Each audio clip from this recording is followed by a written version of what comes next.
நபியே நீங்கள் சொல்லுங்க, என்னுடைய அடியார்களுக்கு நபியை நீங்கள் சொல்லுங்கள், எது மிக அழகானதோ அதையே அவர்கள் பேச வேண்டும் என்று நீர் கூறுகிறாக என்கின்ற ஒரு இறை வசனத்தை அல்லாஹ் தஆலா தன்னுடைய அருமையான திருமறையிலே சொல்லி காண்பிக்கிறார்.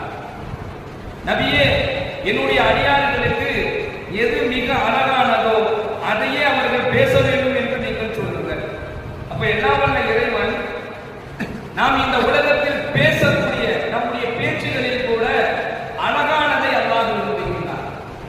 நல்ல வார்த்தைகளை பேசுங்க, கெட்ட வார்த்தைகளை நீங்க பேச வேண்டாம், அருவருப்பான வார்த்தைகளை நீங்கள் பேச வேண்டாம்.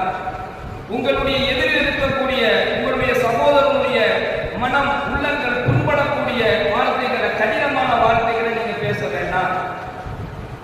என்னுடைய அடியார்கள்